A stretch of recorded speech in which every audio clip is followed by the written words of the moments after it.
Hello मेरे बाबू, कैसे हो। मैं उम्मीद करता हूँ बाबू आप सभी बहुत अच्छे होंगे। तो ये प्यारा सा चैनल स्टडी वाला में एक बार आपको फिर से मैं स्वागत करता हूँ और आज का क्लास स्टार्ट करता हूँ। और आज का क्लास बहुत ही खतरनाक होगा बाबू, क्योंकि अब हम लोग टारगेट रखें, चूँकि समय बहुत कम है तो अब कम ही समय में एक चैप्टर को कंप्लीट करने का प्रयास करूँगा। और आपके एग्ज़ाम से पहले मैं प्रॉमिस करता हूँ कि लगभग संपूर्ण चैप्टर को कंप्लीट कर देंगे। तो ध्यान से समझिएगा, आज हम लोग जो उठाए हैं वो फिजिक्स उठाए हैं साइंस में। और हम लोग साइंस का जो फिजिक्स है क्लास 10th में वो 4 चैप्टर पढ़ना है। पहला प्रकाश परावर्तन तथा अपवर्तन, दूसरा मानव नेत्र तथा रंग बिरंगा संसार, तीसरा विद्युत, चौथा विद्युत धारा के चुंबकीय प्रभाव। तो आज का जो हम लोग का क्लास है बाबू वो प्रकाश परावर्तन तथा अपवर्तन का होगा। मतलब आज हम लोग 30 मिनट से 40 मिनट के अंदर बाबू एक चैप्टर कंप्लीट कर लेंगे। लेकिन स्टार्ट करने से पहले कुछ लाइनें बोलते हैं जो कि ध्यान से सुनिएगा। जब छूट जाती है उम्मीदें सारी, तब भिक्के भैया कराते हैं पूरी तैयारी। जब छूट जाती है उम्मीदें सारी, तब भिक्के भैया कराते हैं पूरी तैयारी। मेरे दोस्त, मेरे भाई, मेरी बहन, मेरे बाबू, करो ऐसी तैयारी कि रिजल्ट के बाद दिखा देंगे क्या है वकात हमारी। और बिना समय बर्बाद किए हुए चलते हैं अपना मतलब टारगेट की ओर। और आज का टारगेट है प्रकाश परावर्तन तथा अपवर्तन। ध्यान से समझिएगा प्रकाश क्या है। तो प्रकाश ऊर्जा का एक स्रोत है जो किसी वस्तु पर पड़ने के बाद हम उस वस्तु को देख पाते हैं। आप दिन के समय में सूर्य के प्रकाश के माध्यम से किसी वस्तु को देखते हैं और रात के समय में किसी बल्ब लाइट के द्वारा हम वस्तु को देख पाते हैं। आप इमेजिन करिए, बहुत ही मतलब अगर आप अंधेरे कमरा में बैठे हैं तो क्या कोई वस्तु को देख पाते? नहीं देख पाते हैं। लेकिन जब आप तुरंत मतलब लाइट जलाते हैं तो पता चले जिस वस्तु को आप देखना चाहते हैं उधर लाइट जलाते हैं तो सबसे पहले लाइट उस वस्तु पर पड़ता है, वहाँ से वो लाइट लौट कर हमारी आँखों पर पड़ता है। इसके बाद हम उस वस्तु को देख पाते हैं। कितना भी प्यारा संसार हो, यदि किसी व्यक्ति के पास आँख नहीं हो तो बाबू वो वस्तु को देख नहीं पाता है। तो उम्मीद करते हैं कि प्रकाश का मतलब आप लोग समझ गए होंगे। तो प्रकाश यहाँ 3 गुण दिखाता है। पहला परावर्तन, दूसरा विवर्तन, तीसरा अपवर्तन। परावर्तन क्या है ध्यान से समझिएगा कि जब प्रकाश किरण किसी दर्पण पर पड़ती है तो टकरा कर, ध्यान से सुनना, जब कोई प्रकाश किरण किसी दर्पण पर पड़ती है तो टकरा कर वापस लौट जाती है और इसी घटना को प्रकाश का परावर्तन कहते हैं। दूसरा विवर्तन क्या है, मैं आपको एक बॉक्स बना के आपका बुक में लिखा है तो वो भी हम कंप्लीट कर दे रहे हैं। ध्यान से समझिएगा कि जब प्रकाश किसी सीधी रेखा में चलती है और इसकी सीधी रेखा में मतलब इसके रास्ता में यदि कोई एक ऐसी वस्तु आ जाए जो अपारदर्शी है, मतलब जिसके आर पर आप नहीं देख सकते हैं और वो वस्तु बहुत छोटी है, तो प्रकाश क्या करता है, सीधी रेखा में न चलने के बजाय उसके किनारे से निकलने का प्रयास करती है, उसके किनारे से निकलने का प्रयास करती है। इसी गुण को प्रकाश का विवर्तन कहते हैं। तीसरा गुण प्रकाश का अपवर्तन, जो कि डिटेल में पढ़ेंगे लेकिन अभी समझ लेते हैं कि जब प्रकाश एक माध्यम से दूसरे माध्यम में प्रवेश करती है तो प्रकाश की दिशा में परिवर्तन हो जाता है, प्रकाश की दिशा बदल जाता है और इसी घटना को प्रकाश का अपवर्तन कहते हैं। तो यहाँ पे सबसे पहला टॉपिक प्रकाश परावर्तन के नियम क्या है, ध्यान से समझिएगा। प्रकाश परावर्तन के 2 नियम हैं। कितना नियम है बाबू? 2 नियम है। पहला नियम क्या है, आपतन कोण परावर्तन कोण की हमेशा बराबर होता है। आपतन कोण को इंग्लिश में इंसिडेंट एंगल बोलते हैं इसलिए आई से दिखाते हैं, परावर्तन कोण को इंग्लिश में रिफ्लेक्टेड एंगल बोलते हैं इसलिए आर से दिखाते हैं। मतलब कोण आई जो है वो कोण आर के हमेशा बराबर है। ध्यान से समझिएगा कि आपतन कोण क्या है, परावर्तन कोण क्या है। तो जो किरण आती है उसको बोलते हैं आपतित किरण और टकरा के जो लौट जाती है उसको बोलते हैं परावर्तित किरण।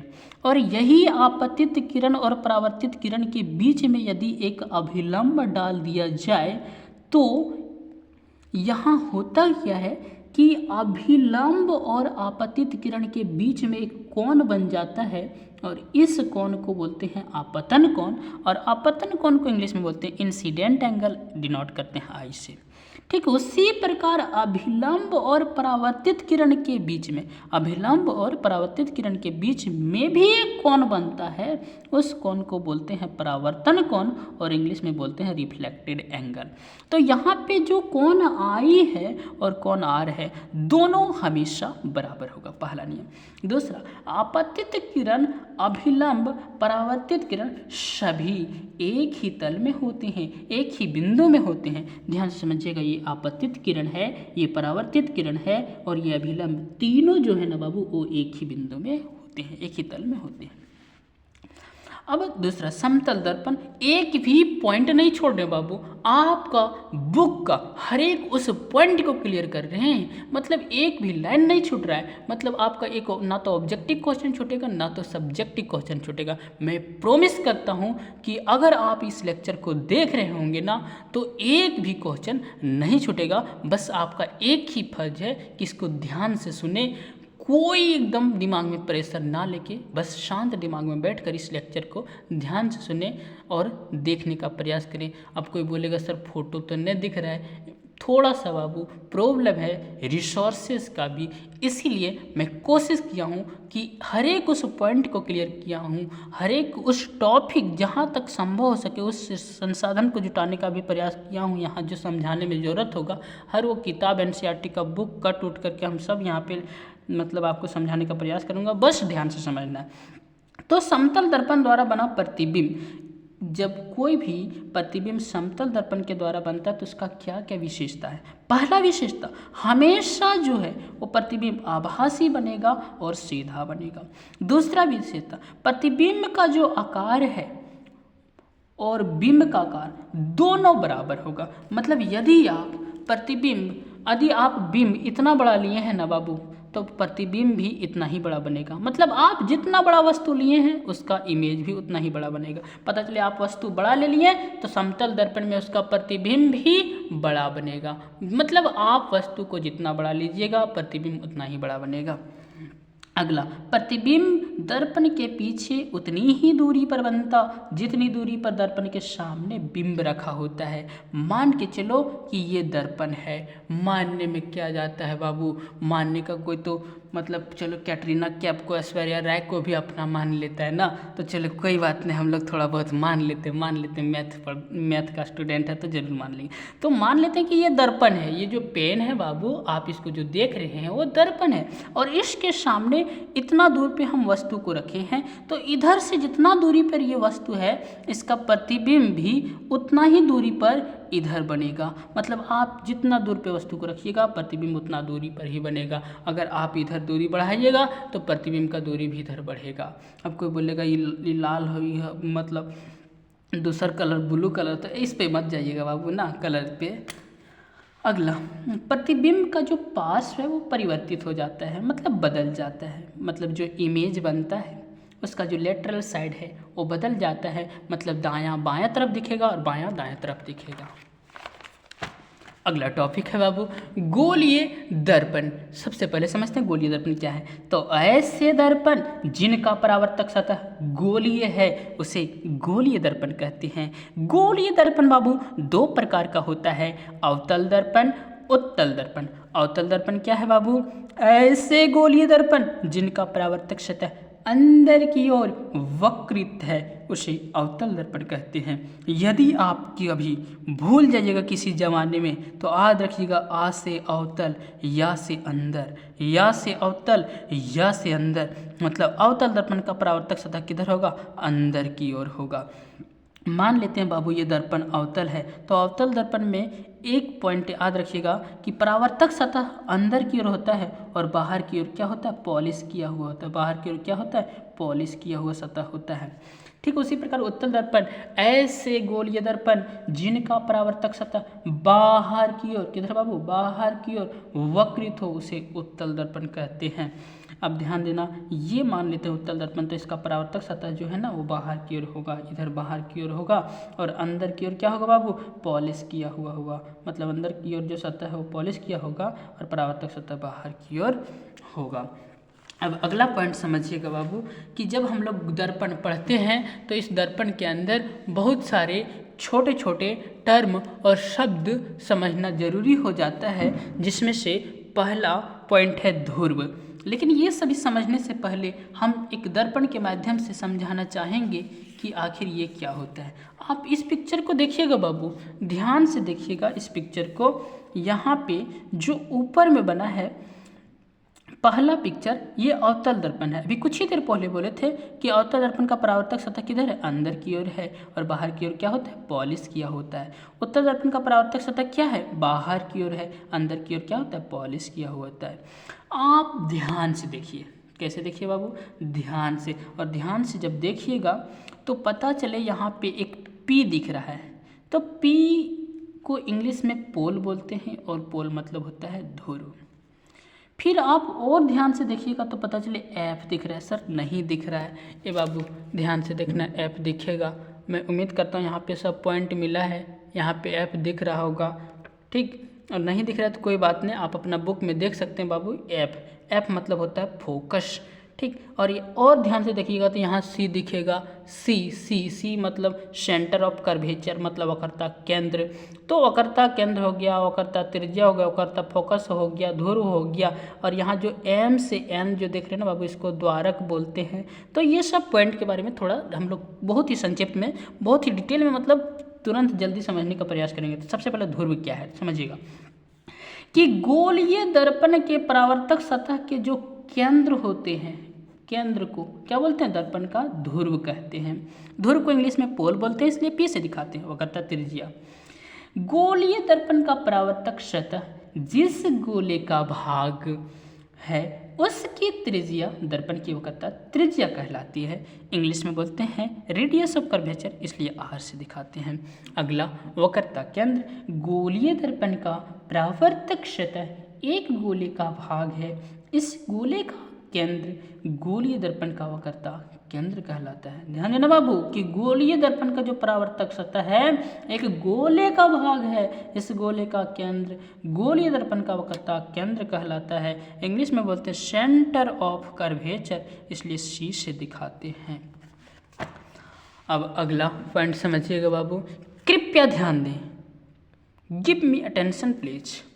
वक्रता केंद्र जो है वो दर्पण का भाग नहीं है, दर्पण का भाग नहीं है, तो सर आखिर क्या है, तो समझिएगा वक्रता केंद्र परावर्तक सतह के बाहर स्थित है। वक्रता केंद्र परावर्तक सतह के बाहर स्थित है। कुछ भी बोलते मान ली क्या सर, नहीं बाबू प्रूफ दे रहे हैं, ध्यान से समझिएगा। ये क्या है, गोलीय दर्पण में अवतल दर्पण है, परावर्तक सतह इसको बोलते हैं बाबू। ये जो आप देख रहे हैं ना, इसको परावर्तक सतह बोलते हैं। देखो परावर्तक सतह यहाँ है और वक्रता केंद्र यहाँ है, तो परावर्तक सतह के बाहर स्थित है कि नहीं। अरे सर अवतल दर्पण में ना, देखो उत्तल दर्पण में भी तू देख ले बाबू, ये उत्तल दर्पण हो, ये परावर्तक सतह हो, और देखो वक्रता केंद्र ने बाहर में है कि नहीं। तो वही बोलता है कि ये दर्पण वक्रता केंद्र जो है ना, ये और यहाँ पर ये दर्पण के भाग ना हो तो कौन सी हो बाबू, परावर्तक सतह के बाहर स्थित है बाबू। क्या है, परावर्तक सतह के बाहर स्थित है। अब ध्यान से समझना बाबू, वक्रता केंद्र जो है वो अवतल दर्पण का वक्रता केंद्र भी अलग की ओर होता है, उत्तल दर्पण का बाहर की ओर, मतलब अलग होता है। अब ध्यान से समझ लेना, ये कौन दर्पण है बाबू, अवतल दर्पण। अब तुम लोग देख के बता देगा, ये अवतल दर्पण का वक्रता केंद्र किधर है बाबू, परावर्तक सतह के सामने।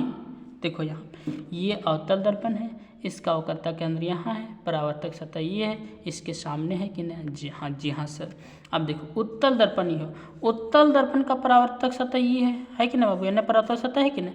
और ये देखिए दर्पण हो, दर्पण के पीछे वक्रता केंद्र हो। यह पॉइंट में यहाँ लिख लीजिए कि अवतल दर्पण का वक्रता केंद्र जो परावर्तक सतह है वक्र सामने हुए हैं, और उत्तल दर्पण का वक्रता केंद्र परावर्तक सतह के पीछे होता है।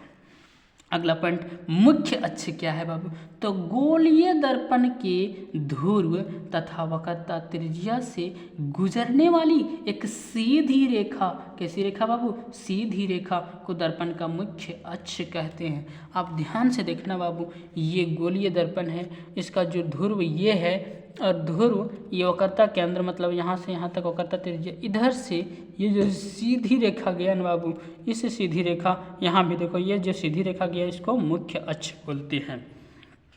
अब ये मुख्य अक्ष जो है वो दर्पण के ध्रुव पर अभिलंब होता है। आप ध्यान से देखिएगा, ये ध्रुव है, इधर अभिलंब है ना, सीधे परपेंडिकुलर है तो इसको अभिलंब बोलते हैं। वही बोलता है मुख्य अक्ष जो है ना वो दर्पण के ध्रुव पर क्या है, अभिलंब है।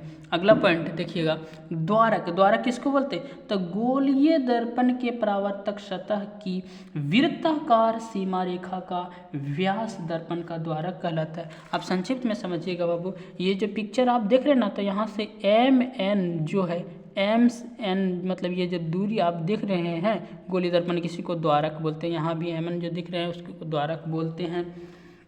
फोकस दूरी, गोलीय दर्पण के ध्रुव तथा मुख्य फोकस के बीच की दूरी फोकस दूरी कहलाती है। फिर से समझिएगा बाबू, गोलीय दर्पण के ध्रुव तथा मुख्य फोकस के बीच की दूरी फोकस दूरी कहलाती है।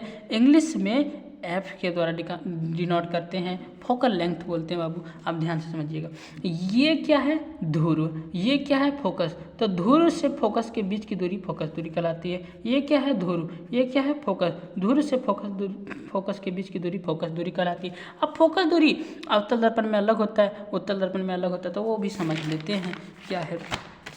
ध्यान से समझिएगा, मुख्य फोकस, मुख्य फोकस अवतल दर्पण द्वारा मुख्य अक्ष के समांतर चलने वाली प्रकाश की किरणें परावर्तन के बाद जिस बिंदु पर मिलती है उस बिंदु को मुख्य फोकस कहते हैं। आप इसको ध्यान से देखिएगा, ये क्या है बाबू, अवतल दर्पण। अवतल दर्पण में ये मुख्य अक्ष है, ये मुख्य अक्ष है, इसके समांतर जितने भी प्रकाश किरणें चल रही है वो दर्पण से टकराने के बाद जिस बिंदु पर मिलती है इस बिंदु को ही अवतल दर्पण का मुख्य फोकस कहते हैं। अब उत्तल दर्पण वाला समझिएगा बाबू, उत्तल दर्पण द्वारा मुख्य अक्ष के समांतर चलने वाली प्रकाश से किरणें परावर्तन के बाद मुख्य अक्ष पर एक बिंदु से आती हुई प्रतीत होती है, उस बिंदु को मुख्य फोकस कहते हैं। आप ध्यान से समझिएगा बाबू, यहाँ पे ये क्या है, उत्तल दर्पण। उत्तल दर्पण में क्या होता है, ये मुख्य अक्ष है, ये मुख्य अक्ष है, मुख्य अक्ष के समांतर जितने भी प्रकाश किरणें चल रही है वो दर्पण से टकराने के बाद इधर लौट जाती है, लेकिन जब इसका पीछे की ओर लाइन खींचते हैं और मिलाते हैं तो यहाँ पे एक पॉइंट पर मिलती हुई प्रतीत होती है, इसी पॉइंट को बोलते हैं फोकस। क्या बोलते हैं बाबू, फोकस। उम्मीद करते समझ में आया होगा। गोलीय दर्पणों द्वारा प्रतिबिंब बनना। गोलीय दर्पण चूंकि हम पढ़े हैं अभी, मुख्य रूप से दो टाइप का, अवतल दर्पण, उत्तल दर्पण। तो अवतल दर्पण द्वारा प्रतिबिंब बनना, उत्तल दर्पण द्वारा प्रतिबिंब बनना, जिसमें से ये थोड़ा इम्पोर्टेंट है बाबू, इस पे थोड़ा ज़्यादा ध्यान देना। ये जल्दी नहीं पूछता, लेकिन फिर भी हम लोग सब पढ़ेंगे, कंप्लीट पढ़ेंगे, ताकि छूटे ना एक भी क्वेश्चन। तो चलो पहला देखते हैं बाबू, अवतल दर्पण द्वारा प्रतिबिंब बनना। अवतल दर्पण द्वारा प्रतिबिंब बनना, तो हम लोग यहाँ पे देखते जाएंगे पॉइंट और साथ में क्लियर करते चले जाएंगे। यहाँ पे 6 स्थिति दिया है, 6 को हम लोग कंप्लीट करेंगे।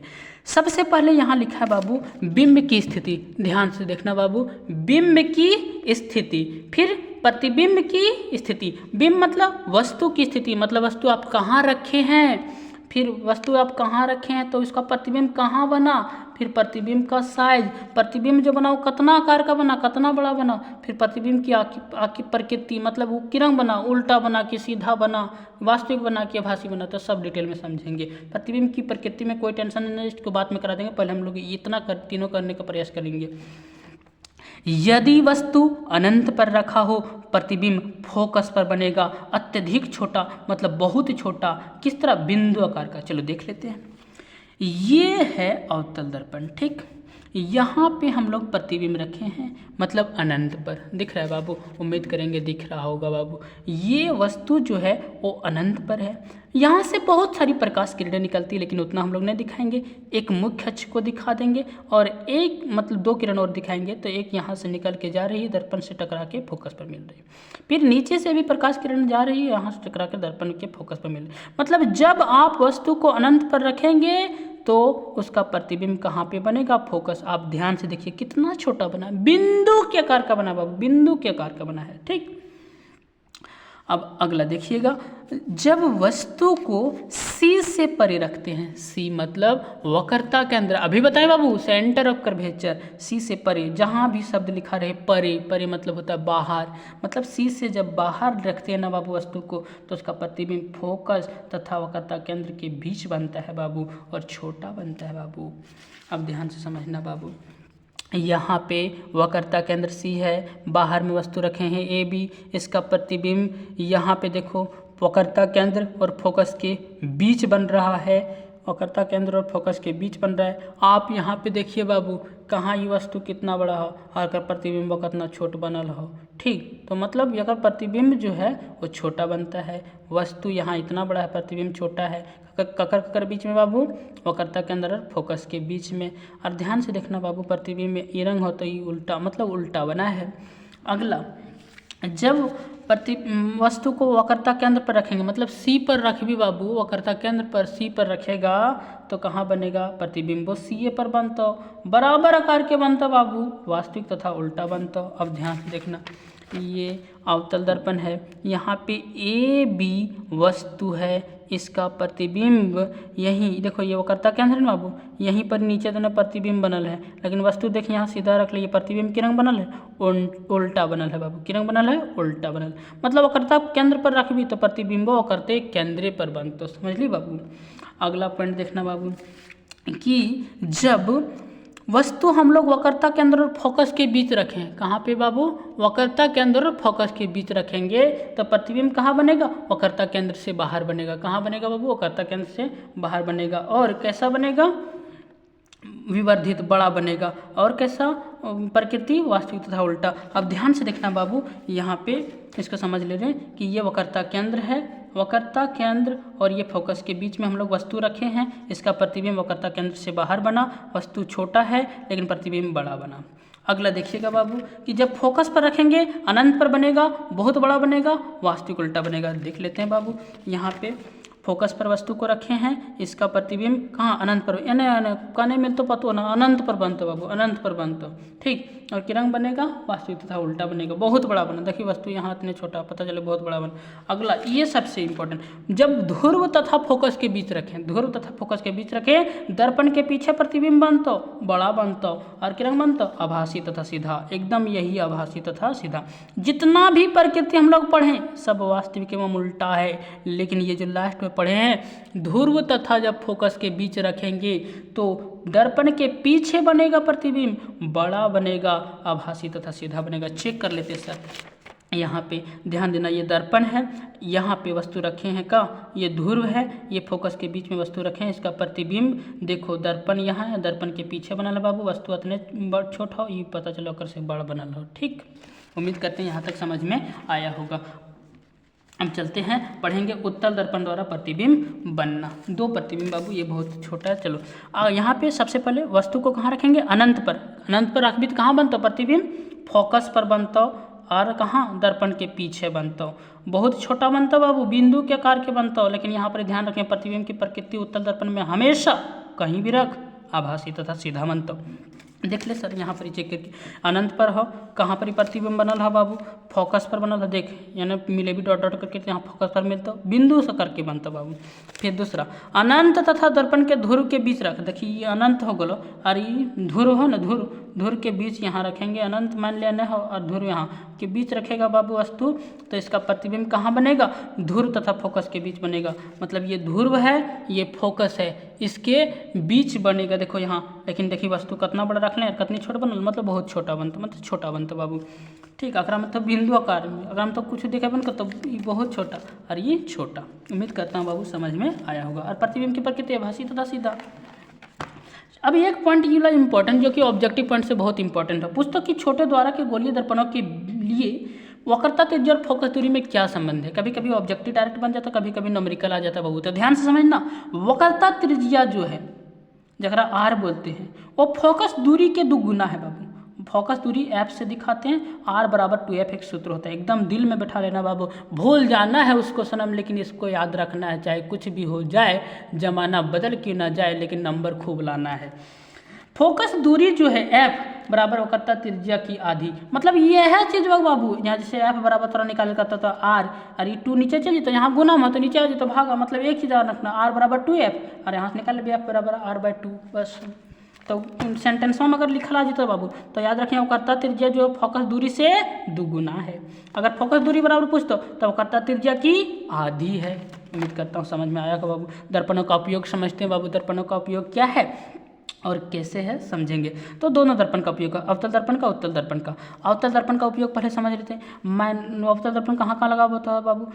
Torch, search light, headlights. Headlight मतलब समझो बाबू वाहन जो गाड़ी हो ना ओकर अग्रदीपों में लगा होता है। आपको कहते हो कहीं लगल हो सर, तो प्रकाश का शक्तिशाली समांतर किरण पुंज प्राप्त करने के लिए, जैसे मान लो अंधेरा मतलब कोई चल रहा है तो रात के समय चल रहा है तो नहीं दिखता है, जैसे बैकवास जाता है तो एकदम वेपर लाइट नियर बात है तो पता चले एकदम जैसे वहाँ से कोई आ रहा है ओकर उल्टा डायरेक्शन में पता चले मतलब आँख में दिखने लगता है। किस लिए? मतलब यह है मतलब लेटवा जो बात है ना बाबू, मतलब वहाँ पे कौन दर्पण लगा होता है? अवतल दर्पण लगा होता है। इसलिए प्रकाश का शक्तिशाली समांतर किरण पुंज प्राप्त करने के लिए। दूसरा बाबू, चेहरे का बड़ा प्रतिबिंब देखने के लिए भी, सर कहीं चेहरा का बड़ा प्रतिबिंब देखे खातिर सर, अरे बाबू सेविंग दर्पणों के रूप में, मतलब दाढ़ी जैसे बनाते हैं ना सेविंग, तो सेव करने के लिए बड़ा अवतल दर्पण का उपयोग करते हैं।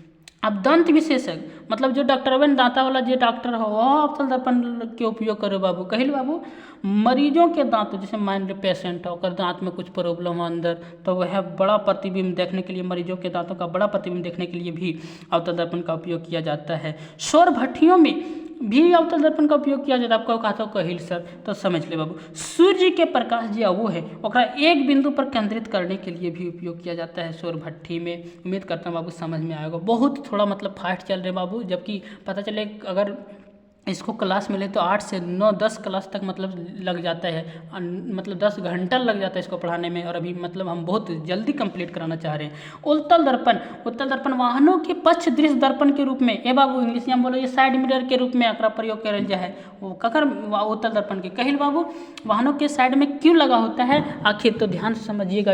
इसको भी डिटेल में समझा देते हैं, यहाँ पे एक क्वेश्चन बन जाता है बाबू, तो समझिएगा कि वाहनों के साइड मिरर के रूप में लगा होता है उत्तल दर्पण का कुछ विशेषता है। पहला विशेषता बाबू कि ये जो है ना वो हमेशा सीधा प्रतिबिंब बनाता है। कैसा प्रतिबिंब बनाता है बाबू? सीधा। तो कोई कहता सर समतल दर्पण भी तो सीधा प्रतिबिंब बनवो नहीं, तो ये और समझना बाबू, इसका जो विस्तृत क्षेत्र है वो बहुत ज़्यादा होता है।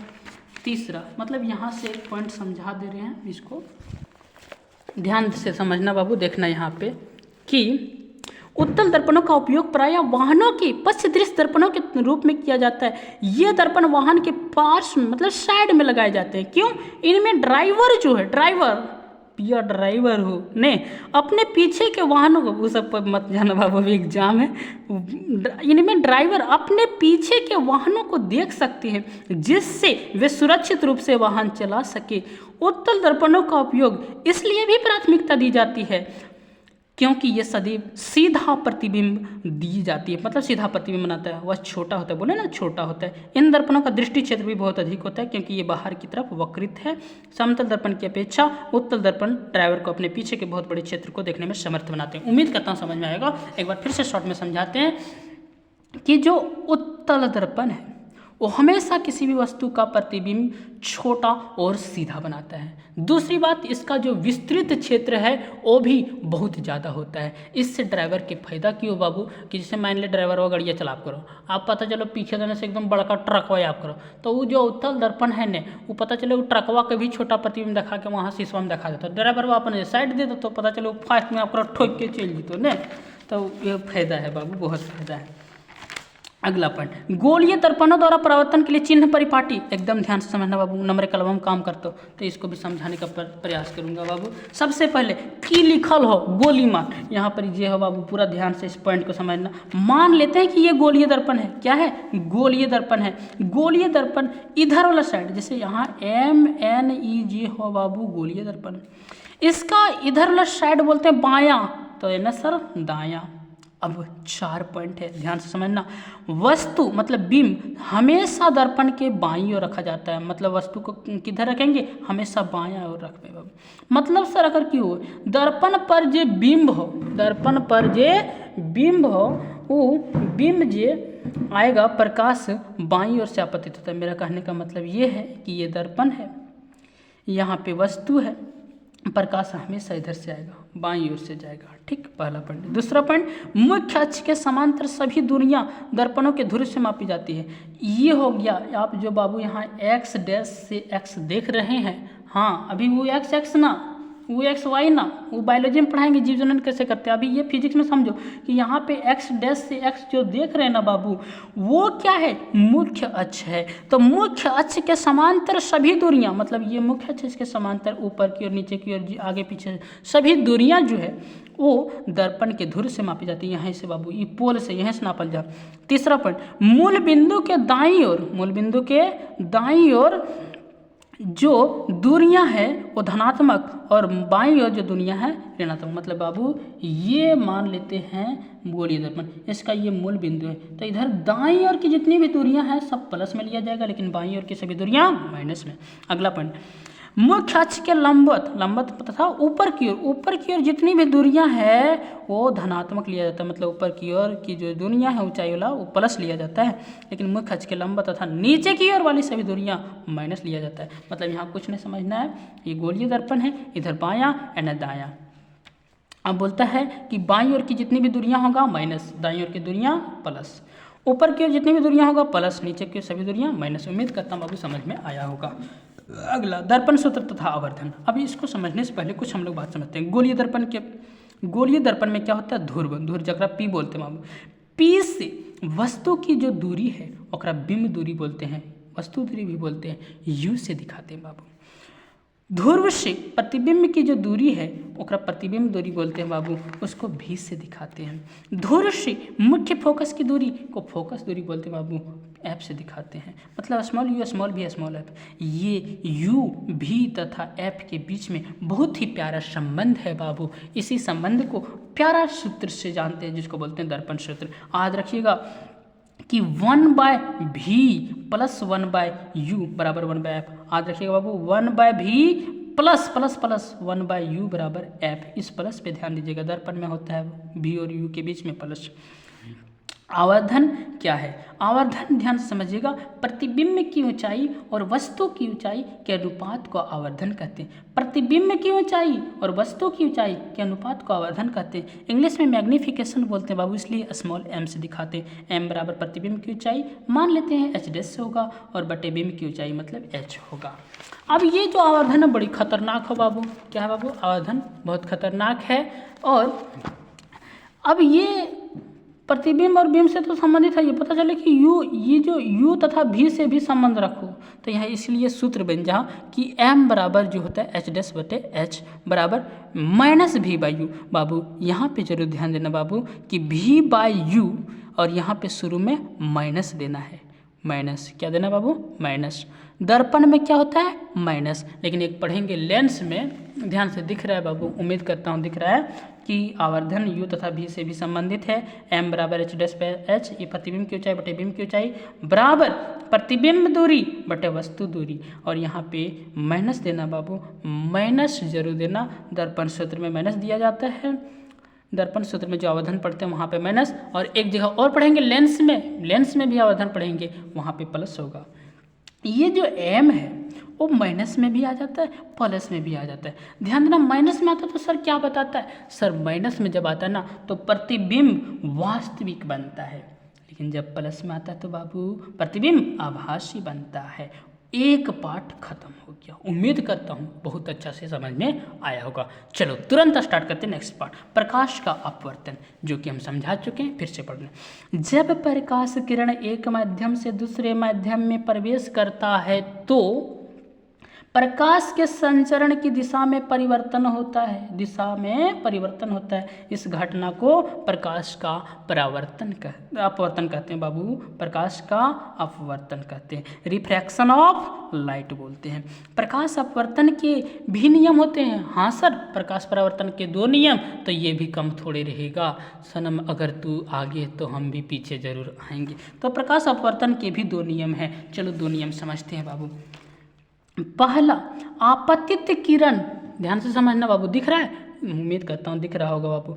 आपतित किरण, अपवर्तित किरण तथा दोनों माध्यमों को अलग करने वाले पृष्ठ के आपतन बिंदु पर अभिलंब सभी एक ही तल में होते हैं। चलो डायग्राम से समझते हैं बाबू। ये आप देख रहे हैं, ये आप कांच का स्लेब है।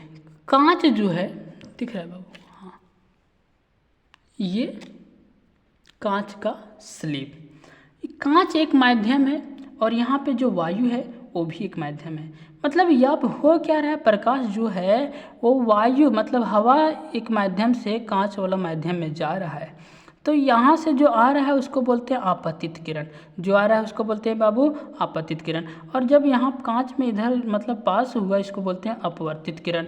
और यहाँ जो बीच में आप डॉट डॉट मतलब जो डाला है दिख रहा है बाबू, ये जो डॉट डॉट डाला है उसको बोलते हैं अभिलंब। तो ये हो गया आपतित किरण, ये हो गया अपवर्तित किरण और ये अभिलंब, तीनों एक ही तल में होते हैं। उम्मीद करता हूँ समझ में आया होगा।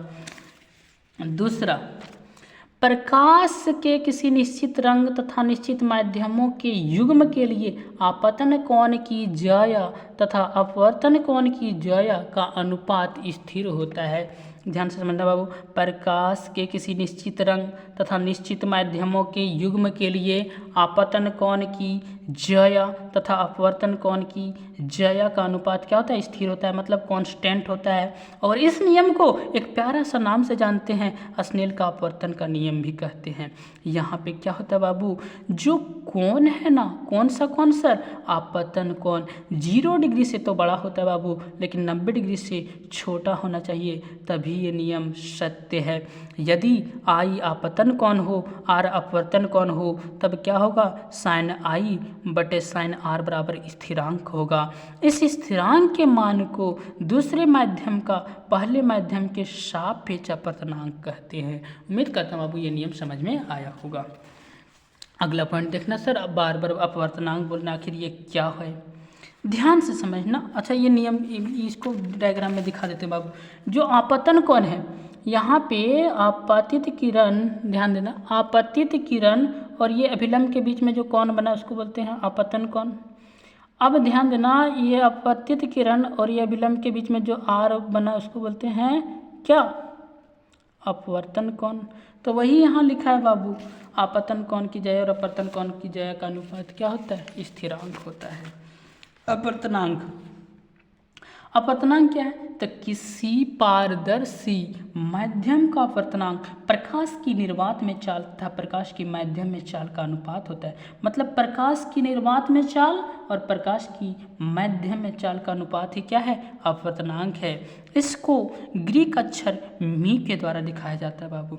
एन या मी कुछ भी लिखिएगा, बराबर क्या होगा, निर्वात में प्रकाश की चाल बटे माध्यम में प्रकाश की चाल। निर्वात में प्रकाश की चाल बाबू 3 × 10⁸ मीटर पर सेकेंड होता है। जरूर याद रखिएगा बाबू, पूछेगा निर्वात में प्रकाश की चाल तो 3 × 10⁸ मीटर पर सेकेंड। अगला पॉइंट, कुछ इंपॉर्टेंट अपवर्तनांक कभी कभी पूछ लिया जाता है बाबू, तो याद रखिएगा। अगर पूछे जल का अपवर्तनांक बताओ तो बोलिएगा 1.33, वायु का पूछे तो 1.30 फिर 3, क्राउन कांच का 1.52, ये नहीं पूछता जल्दी। हीरा का याद रखिएगा बाबू 2.42 याद कर लीजिएगा बाबू। हाँ मोबाइल नंबर वह याद हो जी तो, लेकिन ये नया याद हो तो नहीं बाबू, याद कर लेना। जल का पूछे तो 1.33, हवा का पूछे तो 1.30 फिर 3, क्राउन कांच का पूछे तो मतलब 1.52, हीरा का पूछे तो 2.42।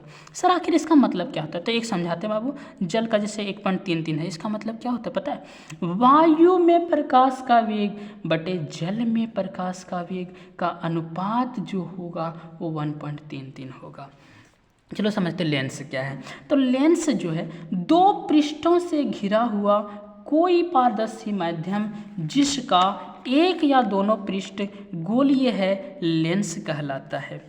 2 पृष्ठों से घिरा हुआ कोई पारदर्शी माध्यम जिसका एक या दोनों पृष्ठ गोलीय है, लेंस कहलाता है। लेंस 2 टाइप के होते हैं, उत्तल लेंस, अवतल लेंस। उत्तल लेंस को द्विउत्तल लेंस भी बोलते हैं और अवतल लेंस को द्विअवतल लेंस भी बोलते हैं। उत्तल लेंस को अभिसारी लेंस कहते हैं, अवतल लेंस को अपसारी लेंस कहते हैं। सर क्यों, ध्यान से देखना।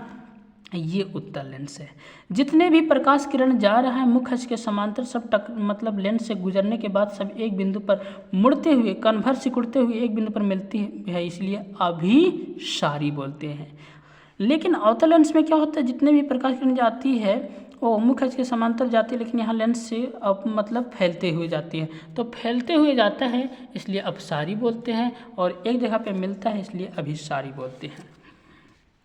अच्छा, यहाँ पे आप ध्यान से देखिएगा तो उत्तल लेंस में क्या होता है बाबू, उत्तल लेंस में जो है वो किनारों की अपेक्षा बीच से मोटा होता है। मतलब ये किनारे की अपेक्षा इन्हें बीच में एक होती है तो मोटा, लेकिन अवतल लेंस में क्या होता है, बीच की अपेक्षा मतलब बीच में पतला होता है, किनारा की तो मोटा।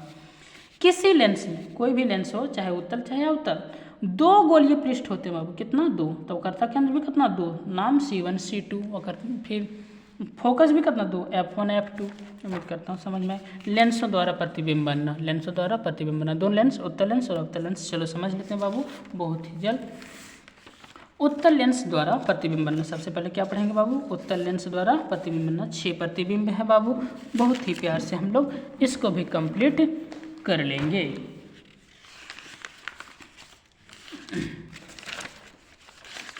ध्यान देना,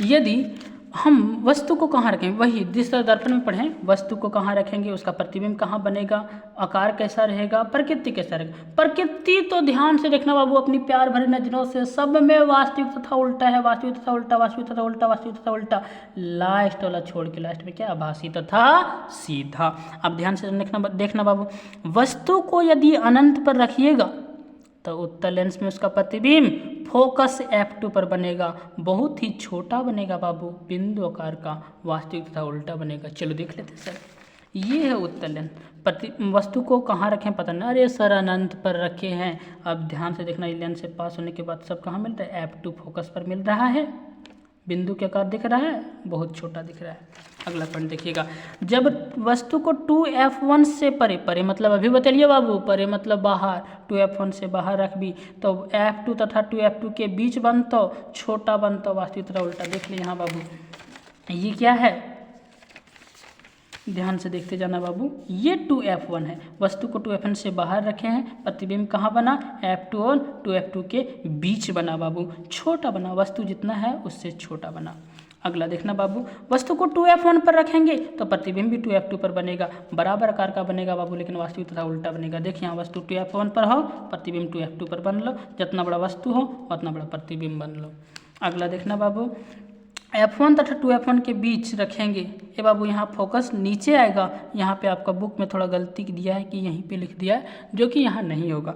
F1 तथा 2F1 के बीच रखेंगे तो कहाँ बनेगा, 2F2 से परे, 2F2 से परे, फिर अनंत पर, ये नीचे है तो बाबू ऊपर में लिख दे। तो यहाँ ध्यान दूँ, किताब में यहाँ गलत दिखा, यहाँ जब फोकस हो वो अगला हो, अनंत पर जो है वो अगला है बाबू, असीमित रूप से वो भी अगला है। मतलब F1 तथा 2F1 के बीच रखेंगे, 2F2 से बाहर बनता, देख ले यहाँ चेक कर लिया, ये हो F1 ठीक, और ये हो 2F1, अगर बीच रख भी कहाँ बनता, 2F2 से बाहर बनता। अब देख वस्तु से बड़ा हो कि नहीं, यहाँ वस्तु अतने बड़ा, ये कितना बड़ा, ढेर बड़ा।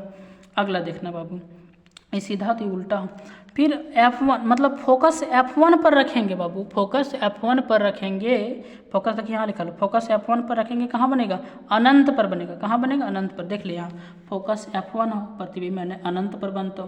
अगर बात कैसा बनता, असीमित रूप से बड़ा तथा अथवा अत्यधिक व्यक्त मतलब बहुत बड़ा बनता बाबू। अगला मतलब वास्तविक तथा उल्टा ये भी बनता। अब ई याद रखना बाबू, फोकस F1 पर रखेगा और प्रकाशीय केंद्र O के बीच रखेगा।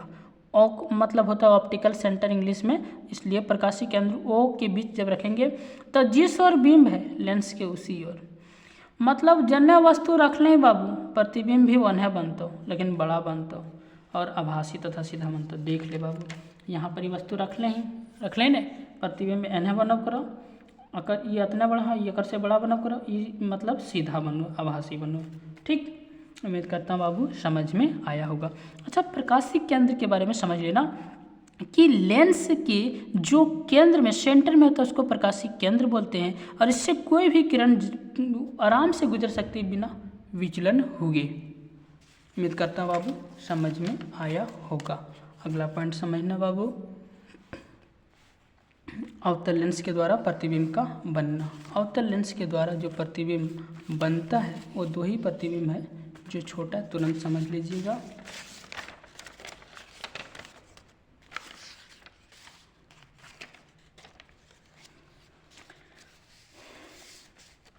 अगर अनंत पर रखेंगे बाबू तो फोकस F1 पर बनेगा, अत्यधिक छोटा बनेगा, बिंदु आकार का बनेगा, आभासी तथा सीधा। ध्यान से देखना, यहाँ पे पता चले अनंत पर वस्तु है, मतलब दिख नहीं रहा है, मतलब अनंत पर है बाबू वस्तु। इसका देखो यहाँ से प्रकाश किरण लेंस से पास हो गया, जब पीछे करके मिलाते हैं तो एक चीज़ ध्यान रखना कि अवतल लेंस में जो प्रतिबिंब की प्रकृति है वो हमेशा आभासी तथा सीधा होगा, ठीक।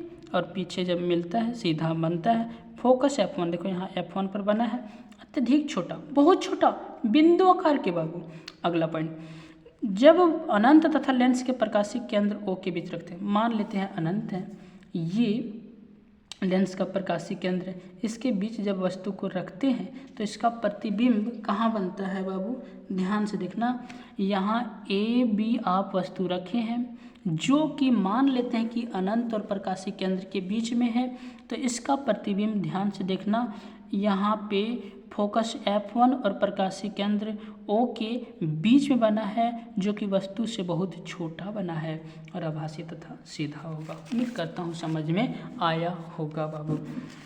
लेंस सूत्र, यहाँ पे बस सब चीज़ U और V और F के बीच में ही संबंध होगा, बस याद रखिएगा यहाँ पे 1/V माइनस 1/U बराबर 1/F होगा। सर लेंस में पढ़े थे 1/V प्लस 1/U बराबर 1/F होता है। दर्पण सूत्र, दर्पण सूत्र में पढ़े थे बाबू कि V और U यहाँ पे प्लस होता है, लेकिन लेंस में माइनस होगा।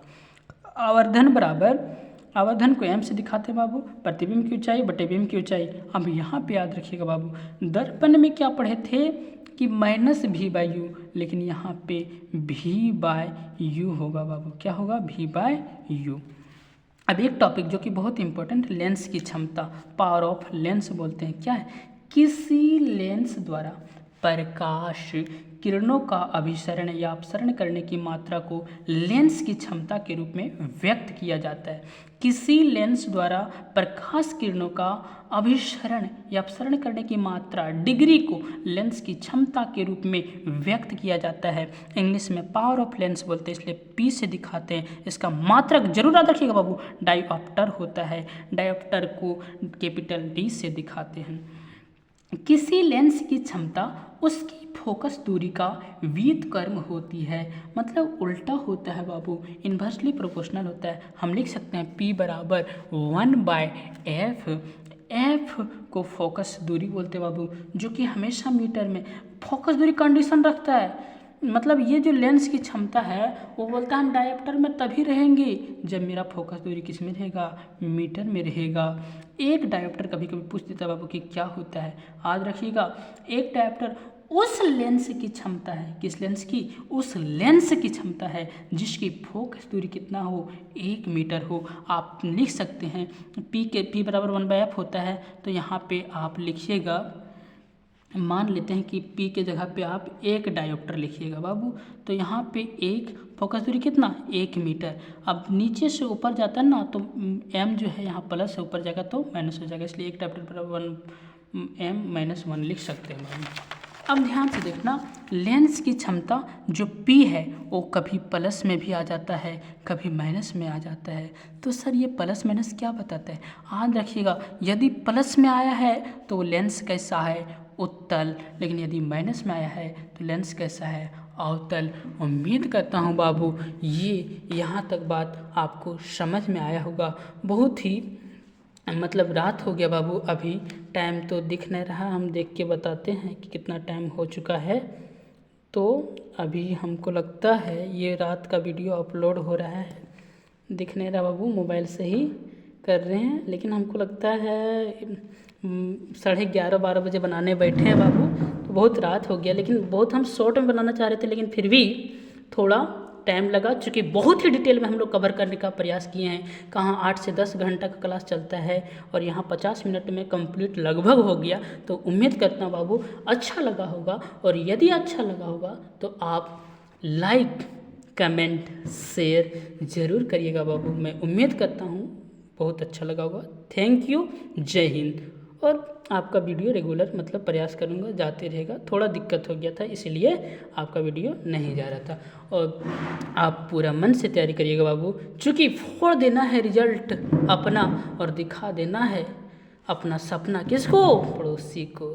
थैंक यू, जय हिंद।